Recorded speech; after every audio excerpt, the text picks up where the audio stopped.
Nah, ini satu lagi cerita. Menurut beberapa orang ya, ketika ada festival tahunan yang diselenggarakan di sekitaran dari Pulau Kumala ataupun di sekitaran dari Tenggarong, itu sering terjadi orang yang tenggelam di Sungai Mahakam. Sewaktu malam di atas jam 9 itu semuanya harus masuk. Nggak boleh keluar gitu, karena beberapa warga itu ada yang meronda, jadi nyari gitu.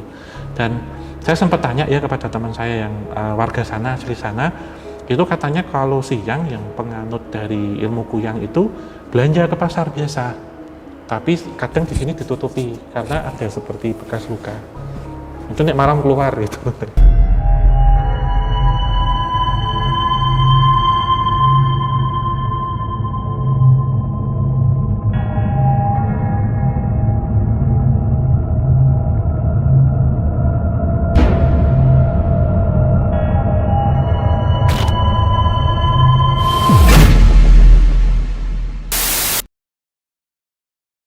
Assalamualaikum warahmatullahi wabarakatuh. Salam rahayu, rahayu, rahayu bagi kita semuanya. Siapa kabar pian? Ya, ini tentunya dari penyapaan mungkin untuk Sobat Javanika ya, dan kita sebutnya sekarang Sobat Nusantika juga. Ini pasti dengan pernak-pernik yang saya kenakan ini pasti tidak asing lagi. Jadi ini kita akan coba menyeberang ke pulau seberang, yaitu ke Pulau Borneo. Tepatnya adalah di Kalimantan Timur, dan ini akan kita bahas tentang beberapa cerita-cerita yang ada di sana, dan ini sesuai dengan materi konon katanya. Ini akan saya bacakan. Pada perjalanan kali ini teman-teman akan kami ajak untuk singgah di Pulau Kumala. Tentunya kalau bagi teman-teman yang tinggal di Kalimantan Timur pasti tidak asing dengan Pulau Kumala, kemudian Sungai Mahakam, dan Kota Tenggarong. Pastinya tidak akan asing dengan itu. Ada yang tahu di mana letak Pulau Kumala? Pulau Kumala ini ada di Kalimantan, tepatnya di Kalimantan Timur, di Kota Tenggarong. Uniknya pulau ini berada di tengah Sungai Mahakam, jadi ini sudah terjawab. Banyak sekali kisah menarik yang syarat dengan sejarah dan tentunya kisah-kisah yang berasal dari dimensi lain. Kalau kita membicarakan tentang Pulau Kalimantan pasti akan terbesit ya satu pikiran ya, bahwasanya ini adalah satu pulau tua, pulau lama yang asal katanya aja sesuatu yang dari lampau dan berdiri di atas lahan gambut ataupun banyak sekali di situ batu bara, dan banyak sekali tentunya kisah-kisah menarik yang syarat dengan sejarah yang tentunya kisah-kisah dari dimensi lain. Langsung saja ya, ini kita akan segera memasuki ke pembahasan mengenai sejarah, dan saya pada kesempatan kali ini akan mempresentasikan Pulau Kumala ini sebagai cikal bakal kerajaan Kutai Kartanegara. Jadi ini sebelum kita masuk ya, jadi ulun punya cerita tentang pian ya. Ulun ada cerita tentang pian ya. Jadi ceritanya tahun 2019 itu awal sekitar bulan Juni itu saya pertama kali menginjakan kaki di tanah Borneo. Kemudian ada satu mitosnya jika ke sana. Kalau pian gitu, ini bahasa Banjar, kami minum air Sungai Mahakam, nanti pian kan datang kamari. Jadi waktu itu saya minum air Mahakam itu istilahnya simbolik. Jadi minumnya hanya minum air biasa saja. Kemudian semisal kita ke restoran, kita makan di warung ataupun kita jajan di pinggir jalan membeli, itu katanya sudah minum air Sungai Mahakam. Saya pikir pada waktu itu sebenarnya minumnya itu langsung dari sungai, karena saya pertama datang itu ke kota Samarinda sebelum kemudian ke kota Tenggarong. Ini aneh tapi nyata, tapi ketika itu saya dapat undangan dari teman saya, kemudian dapat souvenir ini, jadi saya berkunjungnya itu ke suku Dayak Pakpang waktu itu di kota Samarinda. Setelah itu kemudian saya kembali ke Tanah Jawa setelah 5 bulan berselang, kalau tidak salah bulan November, itu kembali lagi ke tanah Borneo, ke tanah Kalimantan. Dan sewaktu itu memang ada satu pengalaman. Yang pertama saya belum sempat minum air Sungai Mahakam, tapi yang kedua itu benar-benar minum air Sungai Mahakam, dan saya ada kesempatan untuk ke Pulau Kumala yang ada di Kota Tenggarong. Nah, dalam kesempatan yang kedua ini saya ke sana liputan bersama tim On The Spot Trans 7. Jadi waktu itu ditugaskan dari tim Kisah Tanah Jawa untuk ke tanah Kalimantan. Kita memasuki di segmen pertama, yaitu adalah sejarah. Pulau Kumala merupakan tonggak sejarah dari berdirinya Kerajaan Kutai Kartanegara yang bercorak Hindu. Kerajaan Kutai Kartanegara berdiri pada abad ke-14. Aji Batara Agung Dewa Sakti adalah pendiri sekaligus raja pertama Kerajaan Kutai Kartanegara. Jadi sebenarnya ada beberapa perbedaan ya tentang Kutai dan juga Kutai Kartanegara. Dan untuk teman-teman semuanya yang mungkin berada tidak di tanah Borneo, di Kutai Kartanegara dan tepatnya ini di Tenggarong, itu ada satu museum namanya Museum Mula Warman. Di Museum Mula Warman ini yang dulu bekas dari istana kerajaan, itu banyak menyimpan benda-benda koleksi dan juga bukti-bukti sejarah termasuk artefak-artefak peninggalan dari kerajaan dan istana pada masa lampau. Pulau Kumala mulai aktif dibuka untuk umum pada tahun 2002 sebagai destinasi wisata.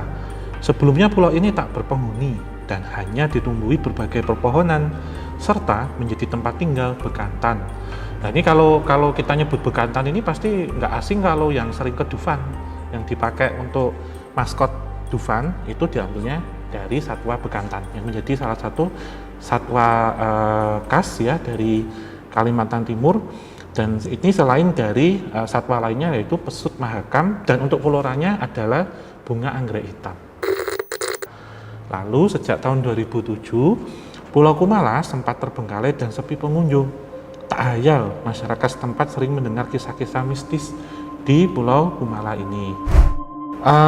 Kalau kita tilik dari ini sih sebenarnya sewaktu tahun 2019 saya ke sana ya, itu memang ada beberapa bungalow yang ada di tengah Pulau Kumala, kemudian seperti rumah-rumah anjungan.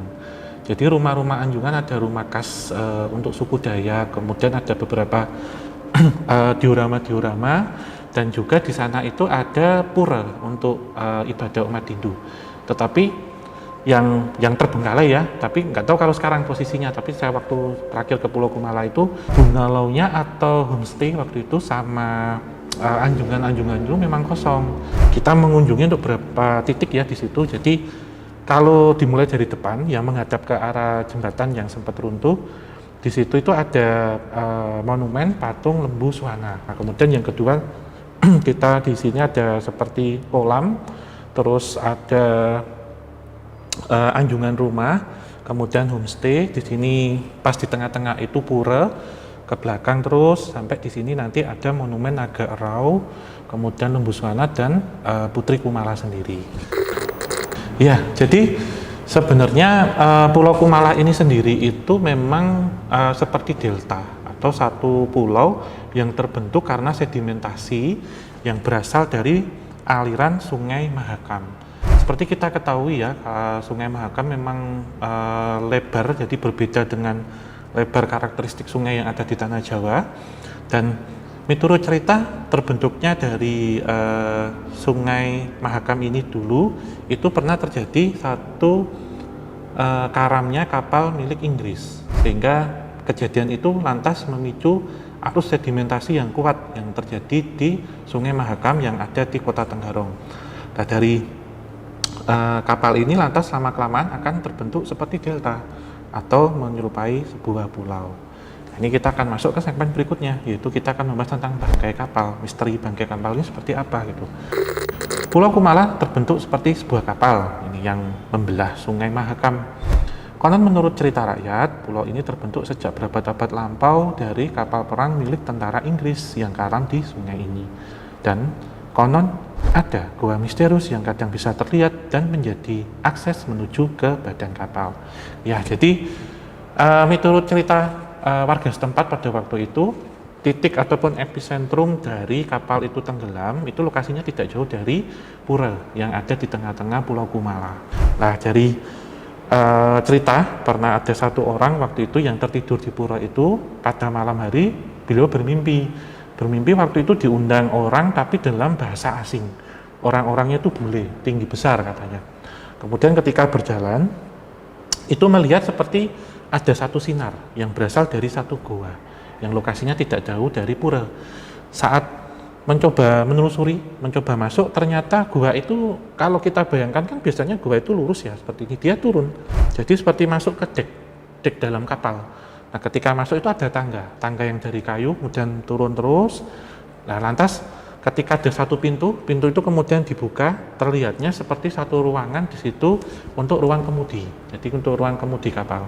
Nah, saat beliau ini melihat, ternyata di situ banyak seperti angkatan laut yang berasal dari kerajaan Inggris. Ketika ingin mencoba untuk berinteraksi, kemudian terbangun dan kembali ke dimensi nyata. Nah, usut cerita, ternyata memang benar dibenarkan sesuatu yang waktu itu saya sampaikan oleh bapak-bapak yang dari dinas ya, yang ditugaskan untuk menjaga situ, itu menceritakan memang ada satu gua yang ada di tengah Pulau Kumala itu difungsikan untuk meditasi ataupun tempat untuk bertafakur. Itu sampai sekarang masih ada tempat itu dipakai. Kalau hal ini kita cermati, memang lokasinya ini sekarang sangat disakralkan, dan dari sekitaran Museum Mula Warman sendiri ya, itu kalau menuju ke Pulau Kumala itu nanti melintasi satu jembatan yang masih saya ingat, dan di jembatannya itu terpasang banyak gembok-gembok, jadi kayak gembok-gembok cinta gitu. Jadi dari gembok-gemboknya itu ada tulisnya A dan B apa gitu ditempeli, tapi itu kalau sore kayaknya sudah tutup, jadi nggak bisa ke sana. Dan sewaktu pas masuk ke dalam tengah ya, walaupun di tengah kota, pas waktu di dalam Pulau Kumala itu memang sangat sepi sekali. Jadi kita nggak merasa sama sekali ada di tengah perkotaan. Jadi kita seperti merasa di satu pulau yang sangat terpencil. Nah, ini tadi yang sempat saya singgung ya. Ini kita memasuki segmen berikutnya, itu tentang kolam naga. Ya, ini jadi di sana terdapat sebuah kolam naga di sisi utara Pulau Kumala. Masyarakat setempat menyebutnya dengan naga erau. Ular naga erau memang tidak bisa terlepas dari mitologi masyarakat Kutai tentang seorang bayi perempuan yang dikawal dua ular naga erau dan seekor binatang mitologi yaitu lembu swana. Bayi yang dikawal dua ular naga erau dan dibawa oleh lembu swana itu dikenal sebagai Putri Junjung Bui yang kelak menjadi Putri Karang Melanu.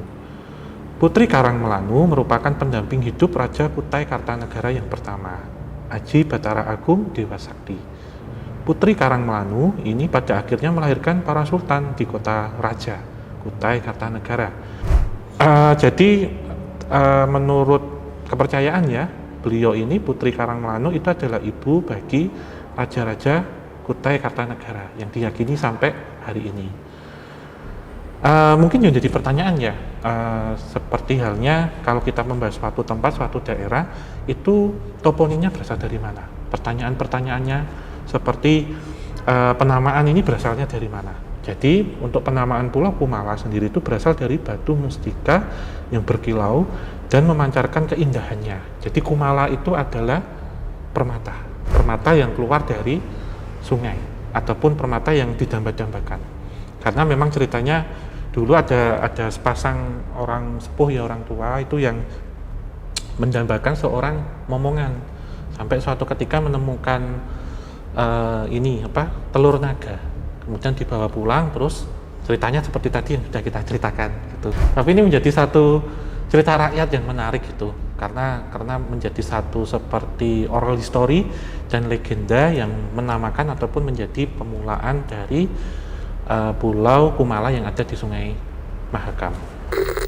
Dan tentunya itu didasarkan dari sang ibu suri sendiri, yaitu Putri Karang Melanu. Jadi beliau ini kan memang sewaktu kemunculannya itu didampingi oleh naga erau ya, ataupun seperti kalau dibilang itu seperti naga pendamping. Jadi memang kelahirannya ini boleh dibilang disertai dengan para pengawal-pengawal yang mewakili tentang dua hal. Seperti halnya kalau di cerita Jawa ya, itu kan ada naga gini dan naga bumi gitu. Jadi perlambang dari asal mula manusia boleh dibilang. Jadi antara air dengan tanah itu. Jadi mendampingi dari proses bergejolaknya sewaktu itu. Jadi mendampingi tentang pengawalan, penjagaan, dan restu dari Tuhan Yang Maha Kuasa. Itu diperlambangkan atau disimbolkan sepasang naga. Ini dari satu tafsir ya. Berikutnya yang keempat adalah patung lembu swana.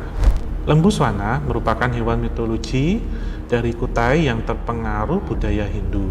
Lembu Swana memiliki badan seperti kuda ataupun mamalia sejenis, memiliki belalai dan gading yang tajam, serta memiliki 2 sayap dan bermahkota. Lembu Swana adalah personifikasi dari kendaraan yang ditunggangi Bathara Guru dan kemudian dijadikan lambang Kasultanan Kutai Kartanegara. Di Museum Mulawarman terdapat satu koleksi patung lembu Swana yang terbuat dari kuningan yang dibuat di Burma, atau kalau belum tahu, Burma itu Myanmar sekarang, pada tahun 1850, jadi di pertengahan abad ke-19. Konon yang menjadi penyebab dari runtuhnya jembatan Kutai Kartanegara pada bulan November tahun 2011 itu dihubung-hubungkan dengan pembangunan ataupun pendirian patung lembu Swana yang waktu itu seharusnya dibuatnya ya itu berdiri dengan gagah, tetapi di sini itu dibuatnya sewaktu itu dengan posisi duduk. Jadi maaf ya kalau biasanya kan berdirinya begini, waktu itu tuh katanya berdirinya gini, jadi seperti ngedeprok gitu. Selain memang ada penjelasan teknis ya, ketika ada pergeseran secara konstruksi struktur jembatan itu sudah terdeteksi dari akhir tahun 2009 hingga tahun 2010, dan juga berkaitan dengan beban massa yang terjadi di jembatan itu sudah melampaui batas ataupun overload. Nah ini kalau kita melihat ya sebenarnya begini, pembuatan suatu patung ataupun suatu bangunan bahkan itu lukisan itu jika ditujukan untuk sesuatu hal yang bersifat sakral ataupun keramat itu memang tidak boleh sembarangan, dan juga harus menghitungkan beberapa aspek-aspek yang berkaitan dengan budaya, sejarah, dan juga yang berkaitan dengan metafisika atau mistis religiusnya seperti apa. Karena jika salah dalam perhitungan ataupun salah dalam tata letak, tidak kemudian pembangunannya ini dengan tujuan-tujuannya akan mendatangkan suatu kebaikan ataupun mendatangkan suatu energi baik. Bisa saja jika itu terjadinya tidak baik ya, ataupun tidak sesuai, tidak tepat, ataupun kurang kurang yang dimaksud gitu, bisa saja energi yang datang itu adalah energi-energi negatif ataupun energi-energi jahat yang nanti akan kembali. Jadi ini memang kajian kalau saya lihat pertama secara detail konstruksi dulu, dan ada beberapa sesuatu hal yang penyebab mempengaruhi dengan struktur. Lantas yang kedua, ini kajiannya secara metafisika. Jika dihubungkan, ini boleh dibilang saya iyakan. Sehingga ketika sudah terjadi insiden tersebut, jembatan itu runtuh, lantas posisi dari patung lembu Swana yang terduduk, ataupun kalau maaf ya orang Jawa nyebutnya itu ngedeprok ya, kemudian itu harus dibikin tegak berdiri, jadi sesuai dengan gambaran dari lembu Swana yang ada di Museum Mulawarman. Jadi waktu ke Museum Mulawarman itu kan tentunya kita tidak boleh menceritakan hal-hal yang berkaitan dengan mistis, makhluk astral ataupun hantu, istilahnya gitu. Karena dulu pernah ada satu kejadian pas dipakai untuk acara jalan-jalan gitu, sama acara uji nyali pada sebelumnya, sehingga pengelola museum akhirnya memikirkan ketika kami datang ke sana lagi, waktu itu saya dengan on spot Trans 7, itu ceritanya nanti mau akan dibawa kemana. Nah pada waktu itu istilahnya kita sempat mau nggak boleh syuting pas mau ke sana karena terganjal perizinan. Terus akhirnya coba kita yakinkan ke Bapak Kepala Museum.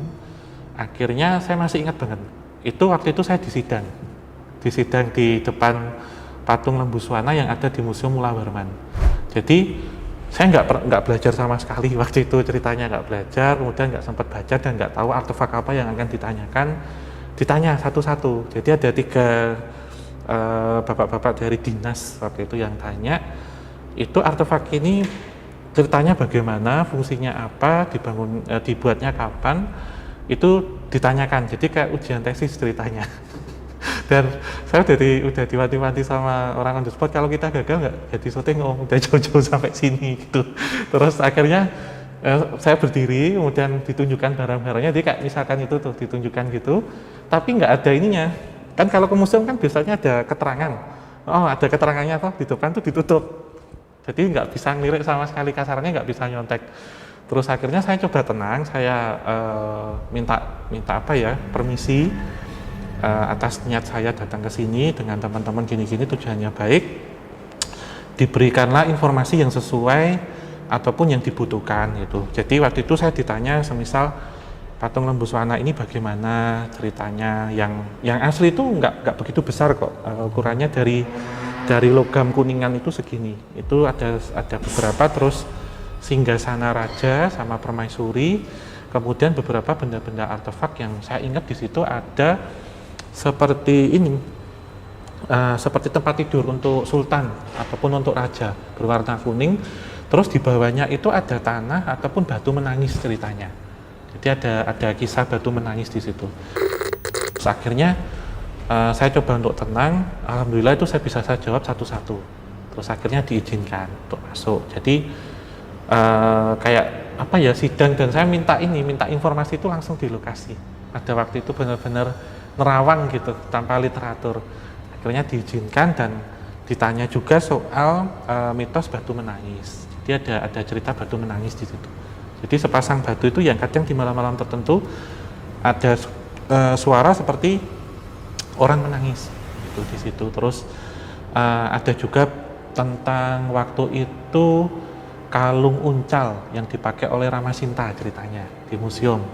Ya, jadi kalungnya itu katanya ada dua, yang satu ada di Museum Mulawarman, yang satu ada di India. Jadi namanya kalung uncal. Terus ada satu tempat itu yang khusus dulu dipakai untuk keluarga kerajaan, yang dimana kalau ke situ kita harus menjaga sopan santun, etika, soalnya kalau enggak di satu ruangan ini sering terjadi kerasukan atau kesurupan gitu kalau kita nggak hati-hati. Jadi bentuk bangunannya itu ini sebenarnya istana, tapi sempat direnovasi di era kolonial. Jadi hampir sama kayak bangunan-bangunan yang ada di kota-kota ini ya, bertema-tema Art Deco gitu bangunannya, itu yang ada di sekitaran. Dan tidak jauh dari Museum Mulawarman ada komplek pesarian atau pemakaman untuk raja-raja dan keluarganya. Nah, ini juga ada satu cerita unik. Jadi ini yang akan kita sambungkan dengan kisah misteriusnya ataupun yang menjadi misteri selama ini tentang Pulau Kumala itu seperti apa. Memang begini, kalau kita tilik ya, tanah Borneo itu tentunya dengan tanah Jawa lebih tua tanah Borneo ini kan. Dan Kutai Kartanegara sendiri ini kan tidak jauh sekarang lokasinya dari IKN atau ibu kota negara yang diberi nama Nusantara. Tuh, kotanya tidak jauh. Terus yang saya rasakan sih memang sewaktu ke sana itu seperti saya mewakili teman-teman ya. Jadi memang ke sana dengan tim on the spot, tapi saya mewakili teman-teman di Kisah Tanah Jawa, ibarat kata mengurus visa untuk nanti kalau kita akan berkembang menjadi kisah-kisah Nusantara. Ya, jadi sudah diberikan visa, tinggal kita ngurus. Misal nanti Mas Haris misal akan ditugaskan ke Manado misal gitu, atau Mas Tata misal akan ke Medan gitu kan. Jadi benar-benar kita akan dari Sabang sampai Merauke. Bahkan kalau kita lihat kajian Nusantara itu nggak hanya dari Sabang sampai Merauke, tapi dari Madagaskar sampai dengan Kepulauan Karibia ataupun Kepulauan Pasifik itu. Jadi persebarannya itu sangat luas. Dan ini nanti kan tentang Southeast Asia.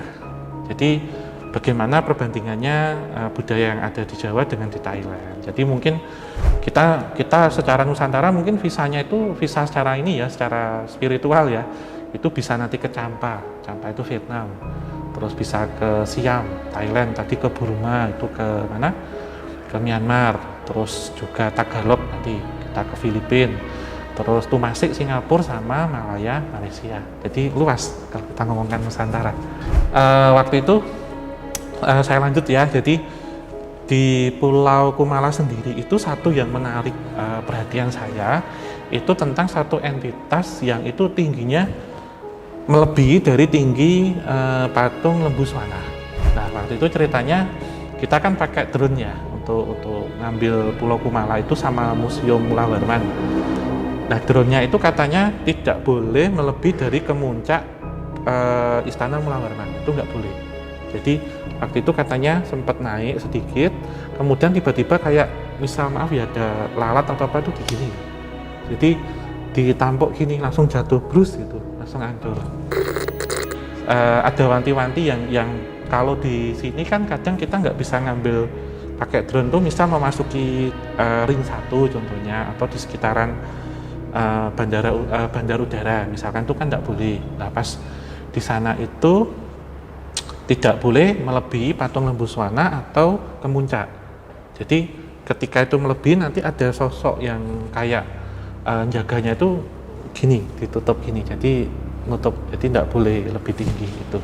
Terus juga kita yang nggak ambil satu tempat itu anjungan rumah Dayak, itu tidak boleh juga, karena di situ maaf ya, bersemayam ini tempat untuk bersemayamnya Panglima Burung gitu. Jadi merinding waktu kita lewat ke sana. Dan ya itu Mas, kalau digambarkan kan pakai burung apa ya, engau ya, atau burung yang khas Kalimantan itu, terus gigit ini apa, mandau. Nah ini konon ceritanya mandaunya bisa terbang tuh. Jadi daripada kita kena tebas. Ketika kita ke Pulau Borneo itu memang berbeda sekali karakteristik makhluk astral yang ada di Jawa. Jadi kalau di sana itu lebih mereka itu dengan kondisi aslinya, jadi tidak ke-trigger seperti yang ada di Jawa. Jadi ketika melihat di hutan ataupun di sungai itu dengan bentuk-bentuk yang mereka dalam energi ataupun gumpalan energi. Nah ini satu lagi cerita, menurut beberapa orang ya, ketika ada festival tahunan yang diselenggarakan di sekitaran dari Pulau Kumala ataupun di sekitaran dari Tenggarong, itu sering terjadi orang yang tenggelam di Sungai Mahakam, yang konon ceritanya itu ditarik ataupun diambil oleh buaya jadi-jadian. Itu ada juga. Jadi ada satu ajian ya waktu itu pas kita berkunjung ke Museum Kayu, itu di situ ada beberapa buaya, ada 3 buaya, 3 ekor, itu yang besar banget Mas, Mbak teman-teman Sobat Javanika. Jadi seruang ini masih gede lagi, itu diawetkan, yang konon dulu katanya nerekam orang, dan di situ diberikan seperti sesaji dan juga beberapa wewangi-wewangian, dan konon ceritanya itu dulu berasal dari manusia yang dengan ajian-ajian tertentu bisa merubah diri menjadi siluman buaya. Nah ini nanti nextnya akan kita bahas tentang hal-hal seperti itu, termasuk waktu itu pas saya ke Samarinda itu lagi musim rumor tentang kuyang itu di kota Samarinda. Jadi kita sewaktu malam di atas jam 9 itu semuanya harus masuk, nggak boleh keluar gitu, karena beberapa warga itu ada yang meronda, jadi nyari gitu. Dan saya sempat tanya ya kepada teman saya yang warga sana, asli sana, itu katanya kalau siang yang penganut dari ilmu kuyang itu belanja ke pasar biasa, tapi kadang di sini ditutupi karena ada seperti bekas luka. Itu nek malam keluar gitu. Mereka itu katanya orang yang melakukan ilmu tertentu, contohnya untuk ilmu keabadian ya, ataupun kecantikan tertentu, tetapi melanggar pantangan seperti makan daging ataupun makan jeruan gitu, sehingga ilmunya nggak bisa sempurna, terus terjadi 2 itu. Jadi mereka menekunnya ataupun melakukan itu untuk kelangsungan hidupnya, seperti harus mencari tunggal, ada yang menyatakan itu, dan terlihat secara fisikly gitu. Oke, ini sedikit pengalaman kami ya dari tim Kisah Tanah Jawa, coba mengulas tentang Tanah Borneo. Nah, nanti setelah ini semoga kita bisa mengulas tempat-tempat ataupun lokasi-lokasi lain yang ada di Tanah Borneo dan sekitarnya, seperti yang paling terkenal adalah Kota Gaib Saranjana yang ada di Kalimantan Selatan. Nanti kita akan coba ke situ. Kemudian ada di daerah mana tentang ini kisah legenda ataupun penamaan kota Pontianak yang berkaitan sama Sultan Pontianak yang waktu itu diganggu oleh sekawanan kuntilanak. Itu juga menarik, nanti juga kita bahas. Nanti juga ke Sampit atau ke mana ini? Kalimantan Tengah, Palangkaraya. Ya, nanti itulah.